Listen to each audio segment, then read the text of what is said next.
हरं पासं पासं वन्दामि कम्मघणनिष्ठम्।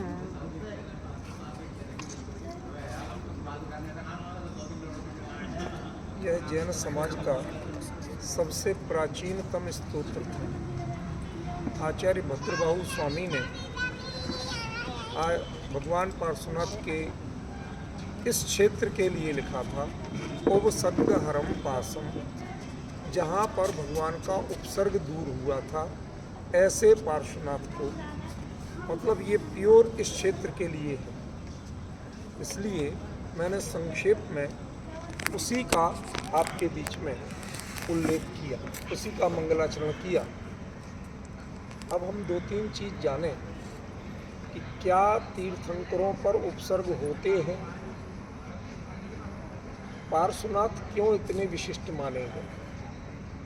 वास्तविकता ये है कि जिनामनाय के अनुसार तीर्थंकरों पर उपसर्ग होते ही नहीं। ये हुंडाओ सर्पणी काल था, इसके कारण ऐसा घटनाक्रम घटित हुआ। जैसे तीर्थंकरों के लड़की नहीं होती, लेकिन आदिनाथ के ब्राह्मणी सुंदरी थी। तीर्थंकर कभी बाल ब्रह्मचारी नहीं होते, लेकिन 5 बालकी तीर्थंकर थे। ये सब हुंडाओ सर्पणी काल का प्रभाव माना गया, ठीक है ना। तो जैसे ये प्रभाव माना गया, इसी प्रकार यह बात मैं आपको जानकारी में दे रहा हूँ कि तीर्थंकरों के कभी उपसर्ग नहीं है। ये हुंडाओ सर्पणी काल दोष था, जिसके कारण 2 तीर्थंकरों के उपसर्ग हुए। उनमें प्रमुख थे पार्श्वनाथ। अब पार्श्वनाथ भगवान पर उपसर्ग हुआ तो उनके जीवन की एक बड़ी भारी विशेषता समझें। तीर्थंकरों का जो परिवर्तन का युग है वो प्रायः 9 भाव का कहा जाता है। आप लोगों ने सुना हो, महावीर स्वामी को भी सम्यक दर्शन कब हुआ था? 9 भाव पहले शेर की पर्याय। नेमिनाथ और राजुल ये क्या लिखते हैं? 9 भाव से मेरी प्रीति लगी थी, बोलते कि नहीं। और यही कमठ और पार्श्वनाथ स्वामी का भी था कि 9 भाव से कमठ अपना बैर भांज रहा था और पार्श्वनाथ भगवान उसको क्षमा ही कर रहे थे। उन्होंने कभी क्रोध नहीं सिखाया, क्रोध का उत्तर क्रोध से नहीं दी। हमें जैन धर्म को यदि समझना है तो ये मर्म समझना होगा कि आपका धर्म क्षमा का धर्म है, क्रोध का धर्म नहीं है, ठीक है ना। तो ये चीज़ हमें मोटे मोटे समझ में आ रही। अब हम चल के इस क्षेत्र में आते हैं। भगवान का जन्म कहाँ हुआ था? वाराणसी, जिसे आप भेलूपुर कहते हैं, वहाँ भगवान का जन्म हुआ था। और उनकी दीक्षा भी उस नेचुरली कोई तीर्थंकर जहाँ जन्म लेते हैं, दीक्षा उससे बहुत ज़्यादा दूर नहीं लेते, उसके आसपास ही किसी वन में दीक्षा लेते हैं और उसके बाद में तपस्या करते हुए, विहार करते हुए वो अन्य जगह पहुंच जाते हैं, ठीक है ना। तो भगवान जब इस जगह पे आए तो इस जगह को 2 योग प्राप्त थे, एक अच्छा और एक बुरा। अच्छा योग ये था कि इस जगह में यह विशेष अतिशय पूर्ण था कि भगवान को केवल ज्ञान यही होगा। केवली के ज्ञान में तय था, बदल थोड़ी सकता हूँ। तो यहाँ केवल ज्ञान होगा, ये उनके लिए एक बहुत बड़े मतलब शुभ संकेत की बात थी इस जगह के लिए। भगवान के लिए तो जहाँ होना था वही जगह। देखो, हमारे यहाँ अच्छे मुहूर्त पे भगवान के कल्याणक नहीं होते हैं। भगवान के कल्याणक जब होते हैं वो मुहूर्त अच्छा हो जाता है। सिंपल समझे। इसलिए हमें अपनी साधना पे ध्यान देना है, मुहूर्तों पे ध्यान नहीं देना। मुहूर्त अपने आप बदल जाएंगे, शुभ हो जाएंगे, बशर्ते आप अपनी साधना में दृढ़ रहो। तो भगवान यहाँ उस घाती कर्म का अभाव करने की जो अद्भुत प्रक्रिया है, छपक श्रेणी आरोहण करने की जो अद्भुत प्रक्रिया है, उसके लिए भगवान यहाँ आए थे। इस जगह का भी पूर्ण योग था कि जहाँ पर यह घटना घटित होना थी, भगवान को केवल ज्ञान होना था। अब हम समझे एक और बात, कर्म शेष होते हैं तभी केवल ज्ञान में विलंब होता है। इतना तो हम आप सब समझते हैं, कोई नहीं नादान नहीं है, भले ही ज़्यादा अभ्यास नहीं हो, इतनी बेसिक चीज़ तो सब समझते हैं। तो कर्म शेष जब हो ज़्यादा तो उनके विलय करने के लिए, उनका क्षय करने के लिए फिर साधना भी सघन चाहिए। समझ गए? जैसे हम स्थूल बात कहें, जहाँ बंदरों का प्रकोप ज़्यादा हो तो फिर आपके रहने की जगह भी ज़्यादा सुरक्षित चाहिए, बाकायदा सींचे वींचे लगे हों, सारी सुरक्षा व्यवस्था हो। हम करते हैं ना ऐसा, लगभग वही स्थिति थी। तो उन्होंने जब देखा कर्म की स्थिति ज़्यादा है तो उन्होंने कहा कि यहाँ पर मैं बिल्कुल अपने में तन्मय रहने का प्रयास करूँ। कर्म का क्षय होने के लिए एक और साधन चाहिए, और वो साधन होता है कि आपके जो काम आपकी अपनी साधना अकेले से नहीं हो रहा है, वो काम दूसरे की नेगेटिविटी से हो जाता है। तो उसी समय कमठ को ऐसा भाव हुआ कि यहाँ तो ये अकेले हैं, कोई रक्षक नहीं है, कोई साधना इनमें सहयोग करने वाला नहीं है, इसलिए क्यों ना इन पर अपना सारा जन्म जन्म का बैर उड़ेल दिया जाए। अब मैं वो पूरी साधना की विधि आपको ध्यान में दिलाना चाहता हूँ। आपको पता है उपसर्ग कितने दिन हुआ था? 8 7 दिन तक उपसर्ग हुआ था। और 7 दिन तक जब उपसर्ग चला, उसके मन में जो आया उसने सब कुछ किया, लेकिन भगवान को केवल ज्ञान नहीं, केवल ज्ञान नहीं हुआ। इसका मतलब क्या है? क्या उनका उपयोग अपने स्वरूप में अचल नहीं हो पाया, स्थिर नहीं हो पाया। वो क्या कर रहा था उस पर करुणा बुद्धि करके वो उसके भी ज्ञाता थे। जब भगवान प्रतिमा योग धारण कर लेते हैं, वैसे भी दीक्षा लेते हैं तीर्थंकर, उसके बाद कभी बोलते नहीं, सीधी दिव्य ध्वनि होती है, उनके वचन का त्याग होता है। समझ गए? तो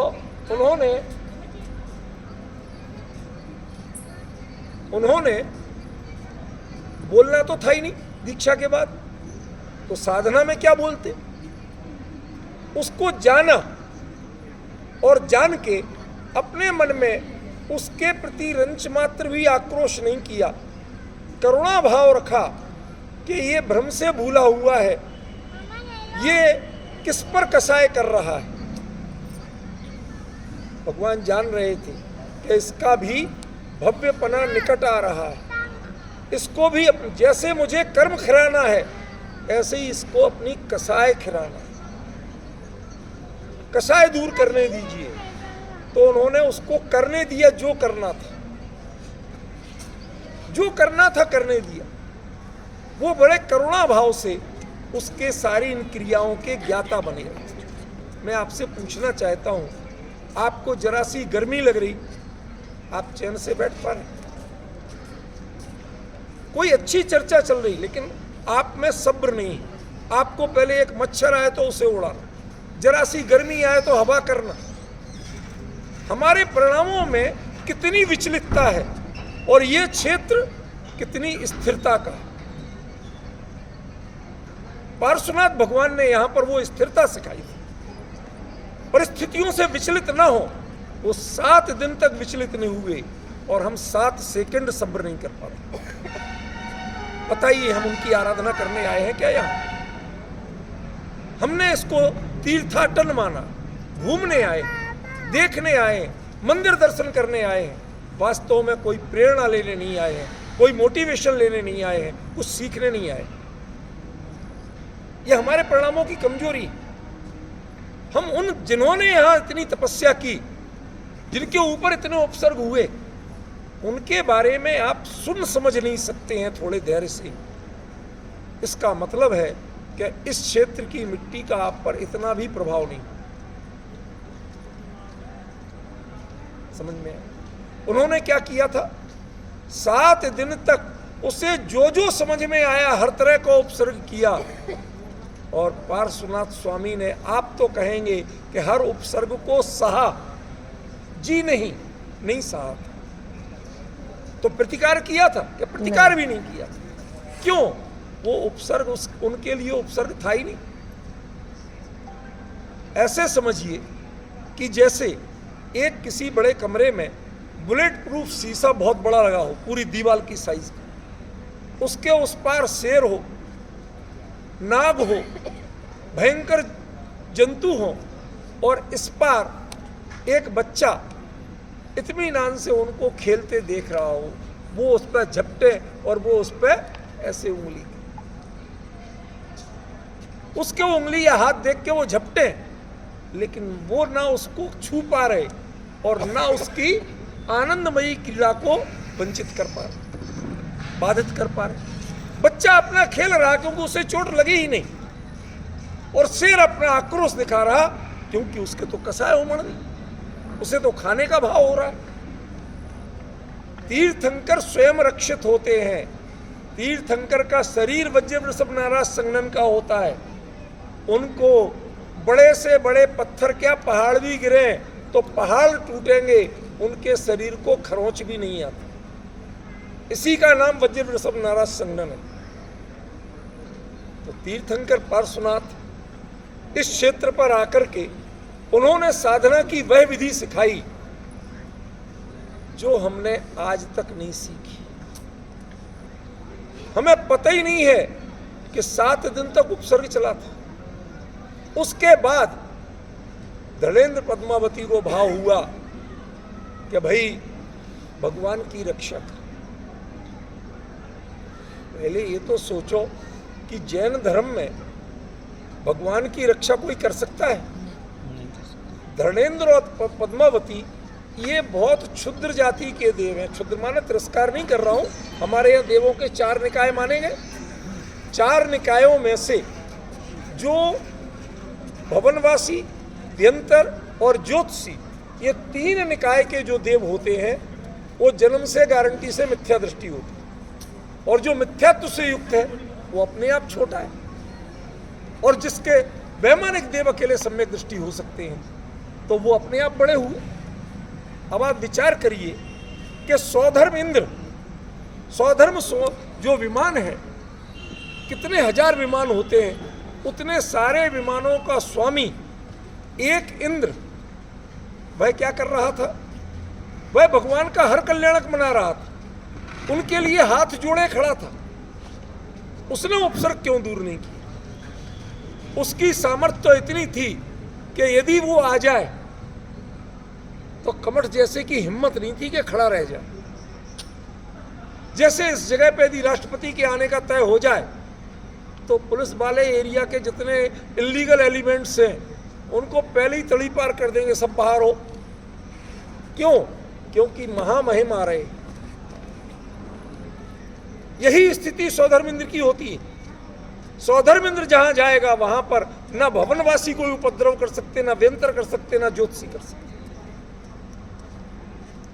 तो उपद्रव होना ही नहीं था, और उससे बड़ा रक्षक कोई और हो सकता था?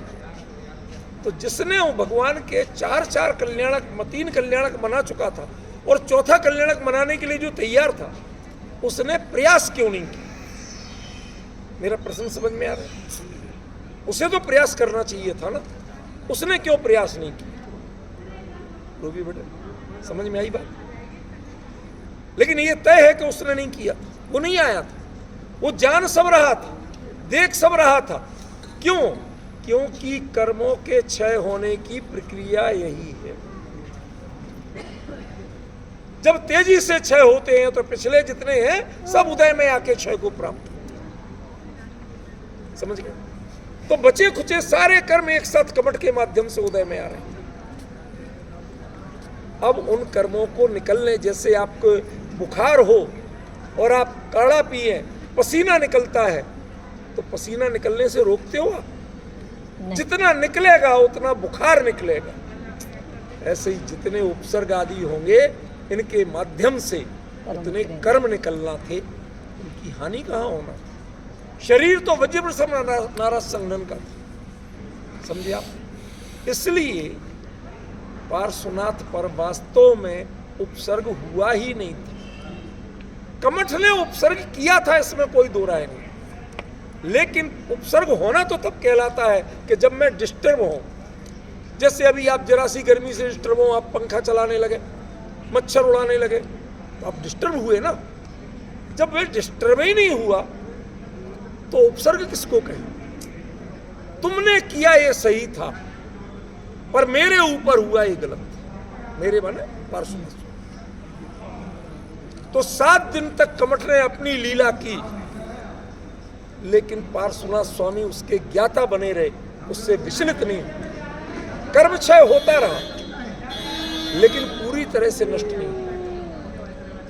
अब समय आया, किसी ने शब्द ध्यान से सुनना, धैर्य से, किसी ने नादानी की। नादानी इन द सेंस, भगवान की रक्षा करने के लिए, भगवान की सेवा करने के लिए जब सौधर्म इंद्र राजी हो, वो तत्पर हो, और वो जिस स्थिति में कुछ नहीं कर रहा, समझ रहे आप। डॉक्टर देख रहा कि बहुत पसीना बह रहा, लेकिन वो रोक नहीं रहा।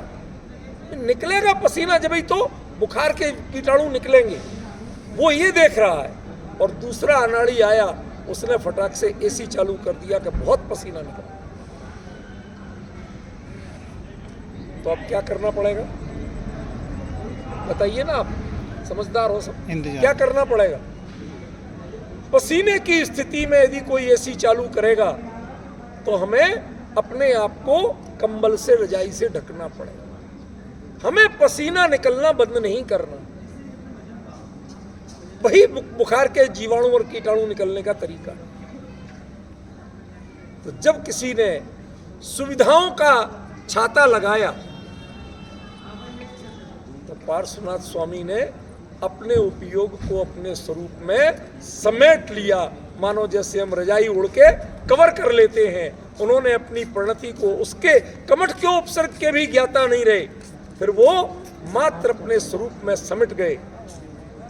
अब बताइए, धर्मेंद्र पद्मावती ने कोई उपकार किया था पार्श्वनाथ? कर सकते थे ना, किया ना कर सकते थे। वो तो तुमने जो एसी चालू किया, जो सुविधा दी, उससे बचने के लिए स्वरूप में सिमट गए। और जब उपयोग अंतर मुहूर्त तक स्वरूप में सिमट जाए तो क्या होता है? केवल ज्ञान हो जाता है। भगवान को केवल ज्ञान हो गया। मैं आपसे पूछना चाहता हूं कि असली उपसर्ग किसने किया?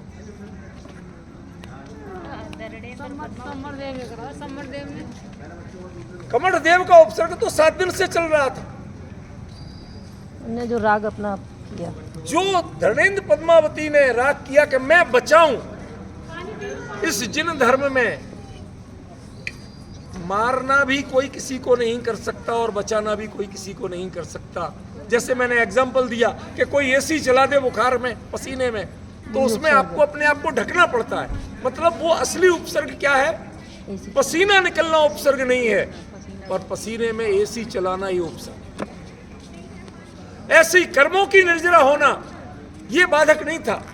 कमठ के माध्यम से तो कर्मों की निर्जरा हो रही थी, भगवान को तो खरोंच भी नहीं आई, समझे। उसने क्या किया था, उसकी कषाय थी, लेकिन भगवान तो स्वयं रक्षित थे।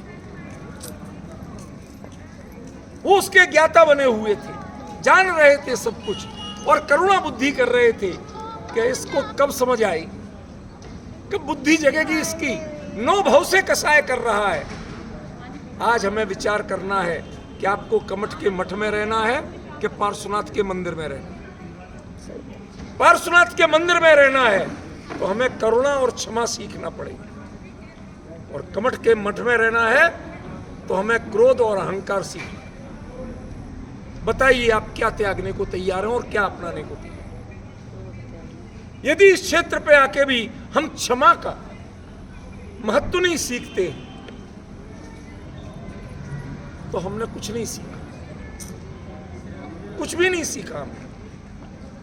यदि हम अपने आप को कंट्रोल करना नहीं सीखते हैं, छोटी छोटी परेशानियों से विचलित होते रहते हैं, तो तय मानिए हमने कुछ भी नहीं सीखा। इस क्षेत्र से आके नहीं सीखा। दर्शन करो, भगवान तो सब जगह एक जैसे। इस क्षेत्र की महिमा असली यही है कि यहां पर आप विचलित होना बंद करो, परेशानियों से घबराना बंद करो, धैर्य से सीखो कि उन्होंने क्या किया था। उन्होंने निरंतर क्षमा की, करुणा बुद्धि की, और उसके बाद में साथ में क्या किया, जब वो कोई उपसर्ग दूर कर रहे हैं, उन्हें उपसर्ग से डिस्टर्बेंस नहीं हो रहा, वो शांति से कर्मों की निर्जरा कर रहे थे जैसे हम पसीना निकालते। लेकिन ज्यों ही किसी ने एसी जैसा सुविधा का आवरण लगाया, प्रभु ने अपने स्वरूप में समाने के अलावा कोई इलाज नहीं था। क्यों? एक बात बताइए, भगवान के ऊपर फणावली किसने लगाई थी और भगवान के नीचे, इसको आप कहते हैं सो कॉल्ड, के ऊपर उठाया था अपने माथे पर, वो कौन? कोई भी देव हो वो सरागी है, वीतरागी नहीं है, विरागी भी नहीं। देवों को, मुनिराज को छूने की अनुमति नहीं।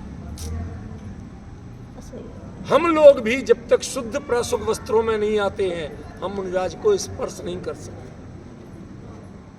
जानते हो आप लोग? तो उन्होंने छुआ कैसे था, कैसे सिर पे उठाया और कैसे सिर पे छत्र बनाया। घटना हुई थी, वो झूठी नहीं थी। लेकिन ऐसी स्थिति में जब स्त्री से 7 हाथ दूर रहने का जिनका संकल्प होता है दिगंबर मुनिराज का, यदि उनको कोई स्त्री आके बिल्कुल बगल में आ जाए तो महाराज क्या करेंगे? उसे धक्का देके भगाएंगे या स्वयं स्वरूप में समाएंगे? स्वरूप में समा गए थे, और स्वरूप में समा गए तो केवल ज्ञान। डिफरेंस समझिए। तो ये वो साधना स्थली है कि जहां सुविधाओं से विरक्त हो और विपत्तियों के ज्ञाता बनो, उस पर करुणा बुद्धि रखो, उस पर क्षमा भाव रखो, तब समझना कि अहित क्षेत्र पे आप आए थे। और यदि ये नहीं सीखा, नहीं समझा, तो आप अहित क्षेत्र पे नहीं आए हैं। मंदिर तो आए, क्षेत्र पे आए हो, पर अहित क्षेत्र की जो असली महिमा है वो यही है कि बड़ी सी बड़ी दुष्टता, बड़ी सी बड़ी विपरीतता कोई दिखाए, उसमें हम करुणा बुद्धि रखें, उस पर क्षमा बुद्धि रखें, और साथ में ये भावना भाएं कि इसको सद्बुद्धि की प्राप्ति है। इसे समझ आए, ये कषाय छोड़े और अपने आप को समझने की कोशिश करें। एक तो ये, और दूसरा, यदि आपकी साधना में, दिगंबर मुनि धर्म की साधना में कोई सुविधा देना चाहता है तो असली उपसर्ग वो है। उस समय मुनिराज बिल्कुल तटस्थ होकर अपने स्वरूप में लीन हो जाते हैं, उसको भी नहीं देखना चाहते, उसके ज्ञाता भी नहीं बनना चाहते। 7 दिन कमठ के उपसर्ग में मुनिराज पार्श्वनाथ डिस्टर्ब नहीं हुए थे, लेकिन 1 दिन के उपसर्ग निवारण में वो डिस्टर्ब हो गए थे और स्वरूप में समा गए थे। अब डिफरेंस समझ में आ रहा? असली स्वरूप समझिए। ये कोई घंटे आध घंटे की कथा नहीं थी, घटना नहीं थी। ये 7 दिन तक लगातार चलने वाली चीजें थी। कौन कौन से प्रयोग उसने नहीं किए थे? आप पढ़िए, कई पूजाओं में दिया है, ओले सोले, पानी सानी, पत्थर बरसाए, पेड़ गिराए, क्या क्या फेंका, सब कुछ किया, लेकिन प्रभु डिस्टर्ब नहीं। लेकिन उसके ज्ञाता बने रहे, देखते रहे, जानते रहे, करुणा बुद्धि रखे रहे। लेकिन ज्यों ही कोई उनको बचाने के चक्कर में आया, वो अपने स्वरूप में चले गए। ना, इनको नहीं देखना है, हमें इनको नहीं जानना है, क्योंकि इनमें तो वो विवेक ही नहीं है। इन्होंने छुआ कैसे? एक तीर्थंकर मुनिराज को स्पर्श कैसे किया? प्रश्न समझ में आ रहा है? आज कई लोगों को ये जो चर्चा कर रहा हूँ, कई लोग नहीं समझ पाएंगे, पर मैं जो बात बता रहा हूँ बहुत जिम्मेवारी से बता रहा हूँ, बहुत सावधानी से बता रहा हूँ। इस चीज को हमें समझना है। और कल जो हमें प्रक्षाल पूजन से लेके पूरी वंदना करना है, वो इस भाव का स्मरण करते हुए कर। किस भाव का रजनीश बाबू? भगवान 7 दिन तक विपरीत परिस्थितियों के ज्ञाता थे और अपने कर्मों की निर्जरा कर रहे, और 8वें दिन जो उनके उपसर्ग दूर करने के नाम पे आए, उनसे वो सिमट के अपने स्वरूप में समा गए थे। उनसे जुड़े नहीं भगवान। क्यों नहीं जुड़े थे? क्योंकि उनसे जुड़ते तो राग बढ़ता, कमठ से राग नहीं बढ़ता। कमठ से क्षमा भाव आ रहा, करुणा भाव आ रहा। यह जिन धर्म का मर्म समझना है तो इस क्षेत्र पे आइए, वंदना कीजिए, और लास्ट में गांव का जो मंदिर है उसमें वह पात्र के श्री मुनिराज की घटना जानिए, जहां आज भी मंदिर में वेदी के ऊपर लिखा है अन्यथा अनुपन्नत्वम यत्र तत्र त्रेण किम, नान्यथा अनुपन्नत्वम यत्र तत्र त्रेण किम।